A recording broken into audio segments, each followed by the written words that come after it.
എന്റെ സർവീസ് ഉപയോഗിച്ച് നിങ്ങൾ അവസാനമായി എപ്പോഴാണ് ഒരു SMS അയച്ചിട്ടുള്ളത്? ഇടയ്ക്ക് അയക്കാറുണ്ട്. കൂടുതലും വാട്സാപ്പും മെയിലും അല്ലേ. പോട്ടെ, ഒരു IST വിളിച്ചിട്ടപ്പോഴാ? അതിന് സ്കൈപ്പും ടാങ്കോ വൈബറൊക്കെ ഇല്ലേ ചേട്ടാ? നിങ്ങൾക്ക് ഇതൊന്നും അറിഞ്ഞൂടെ? അപ്പോ ടെലികോം കമ്പനി എന്നുള്ള നിലയിൽ എന്റെ ഒരു പ്രൈമറി വരുമാനം അവിടെ തീർന്നു. എനിക്കും പൈസ ഉണ്ടാക്കണ്ടേ, ഇതൊരു ബിസിനസ് അല്ലേ.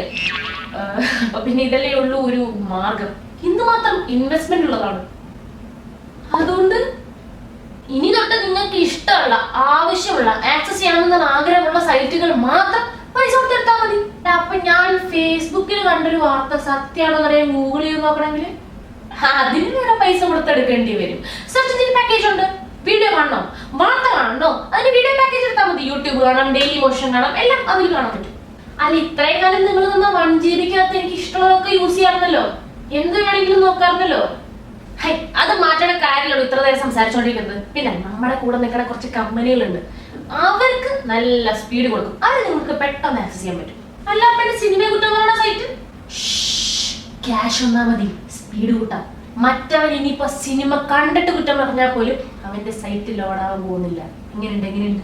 അപ്പൊ പണക്കാർക്ക് എല്ലാം ഉണ്ടാവും, പാവപ്പെട്ടവർക്ക് ഒന്നും കിട്ടില്ല അല്ലേ? എന്താ അല്ലേ? എന്താ പൈസ ഇത്ര സംസാരിക്കാൻ വന്നത്? ഇന്റർനെറ്റ് യൂസ് ചെയ്യാൻ വന്നിരിക്കുന്നു. Hello internet, my name is Lakshmi Menon. Welcome to my channel. നേരത്തെ കാണിച്ചത് മനസ്സിലേക്ക് കാണുമെന്ന് വിചാരിക്കുന്നു. നെറ്റ് ന്യൂട്രാലിറ്റി ഇല്ലാത്തൊരു കാലഘട്ടം ഏകദേശം അതുപോലെ ആയിരിക്കും. ഇപ്പൊ അമേരിക്കയിലൊക്കെ നെറ്റ് ന്യൂട്രാലിറ്റിക്ക് വേണ്ടി ശക്തമായി പ്രതിഷേധവും കാര്യങ്ങളൊക്കെ ഉണ്ടായിരുന്നു. അവരത് വിൻ ചെയ്യുകയും ചെയ്തു.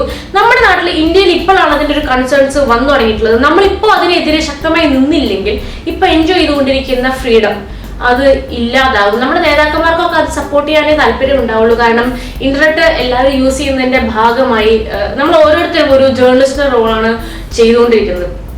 ഒരു ക്രിറ്റിസിസം ആണെങ്കിലും അപ്രീസിയേഷൻ ആണെങ്കിലും അപ്പപ്പ അവരെ അറിയിക്കുന്നത് വഴി കുറച്ചൊരു പേടി ഉണ്ടാക്കുകയും ചെയ്യുന്നുണ്ട്. അപ്പോൾ സാധാരണക്കാരുടെ ഒരു പ്രിവിലേജ്, ഈ ഒരു പ്രിവിലേജ് ഇല്ലാതാക്കാനുള്ള ഒരു ശ്രമമാണ് നെറ്റ് ന്യൂട്രാലിറ്റിക്കെതിരെയുള്ള ഈ ഒരു മൂവ്.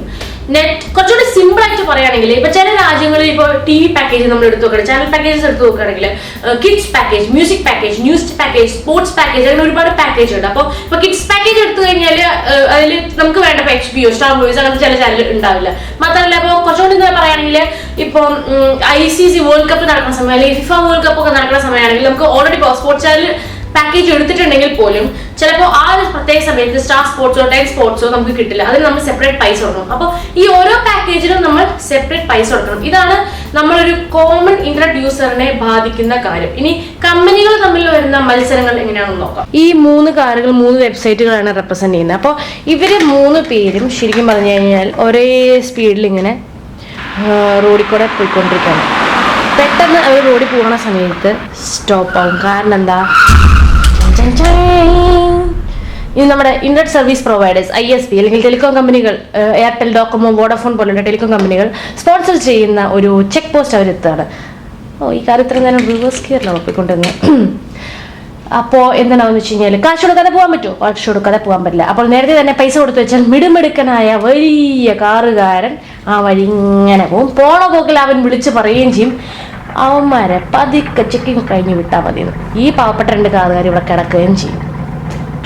ബാക്കിയുള്ള 2 കാറുകൾ വെബ്സൈറ്റുകളാണ് ലോഡാവുന്നു നോക്കിയിരിക്കുന്നത്. നമ്മൾ നേരത്തെ പറഞ്ഞ പോലെ അമേരിക്കയിലെ ഈ ഒരു പ്രതിഷേധം, നെറ്റ് ന്യൂട്രാലിറ്റി വേണമെന്നുള്ള പ്രതിഷേധം നടക്കുന്ന ഒരു സമയത്ത് കോംകാസ്റ്റ് എന്ന ടെലികോം കമ്പനി, ശരിക്കും പറഞ്ഞാല് നെറ്റ്ഫ്ലിക്സ് എന്ന വെബ്സൈറ്റ് നമുക്ക് എല്ലാവർക്കും അറിയാലോ, അവരുടെ കയ്യിൽ നിന്ന് പൈസ കിട്ടാൻ വേണ്ടി ഈ ഒരു ഗ്രാഫ് നോക്കിയാൽ മനസ്സിലാവും, ആ തിക് ബ്ലാക്ക് ലൈൻ ഒറ്റയടിക്ക് ഡ്രോപ്പ് ആവുന്നുണ്ട്. അത് അവരുടെ ബാൻഡ് വിഡ്ത്ത് ഒറ്റയടിക്ക് അവർ കുറയ്ക്കണം. ഇപ്പൊ എയർടെലൊക്കെ പോലെ ഒരു കമ്പനിയാണ് ഈ Comcast.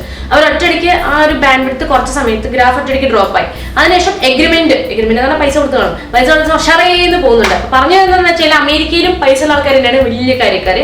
Telecom regulatory authority of India, അതായത് ട്രായ്ക്ക് ശരിക്കും പറഞ്ഞാൽ ഈ ഒരു മൂവ്മെന്റ് കൊണ്ടുവരണം എന്ന് തന്നെയാണ്. നെറ്റ് ന്യൂട്രാലിറ്റി വേണ്ടെന്ന് തന്നെയാണ് അവരുടെ പക്ഷം. കാരണം അവരുടെ വെബ്സൈറ്റ് നോക്കി കഴിഞ്ഞാൽ ഈ ഒരു ഇതിനെ കുറിച്ച് പറയുന്ന ഒരു ഡോക്യുമെന്റ് കണ്ടുപിടിക്കാൻ പോലും പറ്റില്ല. മാത്രമല്ല അവർക്ക് മെയിൽ പെറ്റീഷൻ അയക്കാൻ പോലും അതുപോലും കണ്ടുപിടിക്കാൻ പറ്റില്ല വെബ്സൈറ്റിൽ നിന്ന്. അപ്പം എന്റെ ഡിസ്ക്രിപ്ഷൻ ലിങ്കിൽ ഞാൻ ഒരു ലിങ്ക് കൊടുക്കാം, അവിടെ പോവുക. അതിലെല്ലാം എക്സ്പ്ലെയിൻ ചെയ്തിട്ടുണ്ട്. ഒരു മെയിൽ അയക്കുക. കാരണം ഞാൻ ഉണ്ടാക്കിയ വെബ്സൈറ്റ് ഒന്നുമല്ല. അപ്പോൾ ഈ ഒരു petition already 1 lakh petitions already വന്നിട്ടുണ്ട്.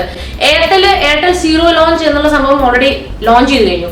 അപ്പോൾ ബാക്കിയുള്ളവരും കൂടി ഇത് ഇംപ്ലിമെന്റ് ചെയ്യുന്നതിന് മുമ്പ് നമ്മൾ എത്രയും പെട്ടെന്ന് പ്രതികരിക്കേണ്ടിയിരിക്കുന്നു. ശരിക്കും പറഞ്ഞാൽ ലോകത്ത് എവിടെ നോക്കിയാലും പണക്കാർക്കാണ് ഒരു പടി മുൻതൂക്കം കൂടുതൽ. ഇപ്പൊ എത്ര നമ്മൾ ഇല്ല എന്ന് പറഞ്ഞാലും ഒരു പ്രയോറിറ്റി കൂടുതൽ. ഭയങ്കര പണക്കാർക്ക് എന്തായാലും ഒരു പ്രയോറിറ്റി ഉണ്ട് എന്നുള്ളത് വാസ്തവമാണ്. അപ്പൊ അത് ഇത്രയും കാലം ഒരുപോലെ നമ്മൾ യൂസ് ചെയ്തുകൊണ്ടിരിക്കുന്ന ആ ഒരു ഇന്റർനെറ്റിലും അത് വരിക എന്ന് പറഞ്ഞ്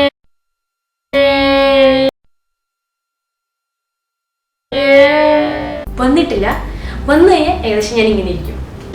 സരിത ലാലിസം, മുഖ്യമന്ത്രി രാജിവെക്കണമെന്ന് കമന്റ് ചെയ്യുന്നവർ, ബീഫ് നിരോധിക്കണമെന്ന് കമന്റ് ചെയ്യുന്നവർ, അഹോരാത്രം കഠിന പ്രയത്നം ചെയ്ത് സോളോ വീഡിയോകൾ കാണുന്നവർ, എന്തിന് എന്റെ വീഡിയോയുടെ അടിയിൽ വരുന്ന എന്നെ ചീത്ത വിളിക്കുന്ന കമന്റ് ഇടുന്ന ആൾക്കാർ എല്ലാവരും തങ്ങളുടെ എനർജി കുറച്ചു നേരത്തേക്ക് ഈ ഒരു ട്രായുടെ മേൽ അയക്കാൻ വേണ്ടി മാറ്റിവെക്കണം. അപ്പോൾ നമ്മളിപ്പോൾ യൂസ് ചെയ്തുകൊണ്ടിരിക്കുന്ന ഇന്റർനെറ്റ് കുറച്ചു കാലം കൂടി അതുപോലെ നമുക്ക് കിട്ടും. കുറച്ചു കാലം എന്നല്ല, ഈ നെറ്റ് ന്യൂട്രാലിറ്റി നമുക്ക് വേണം, അത് ഇല്ലാതാവരുത്. 24th of this month ആണ് അതിനൊരു ലാസ്റ്റ് ഡേറ്റ് കൊടുത്തിട്ടുള്ളത്. അപ്പോൾ ഇന്റർനെറ്റ് വേണ്ടേ? വേണോ? വേണ്ട?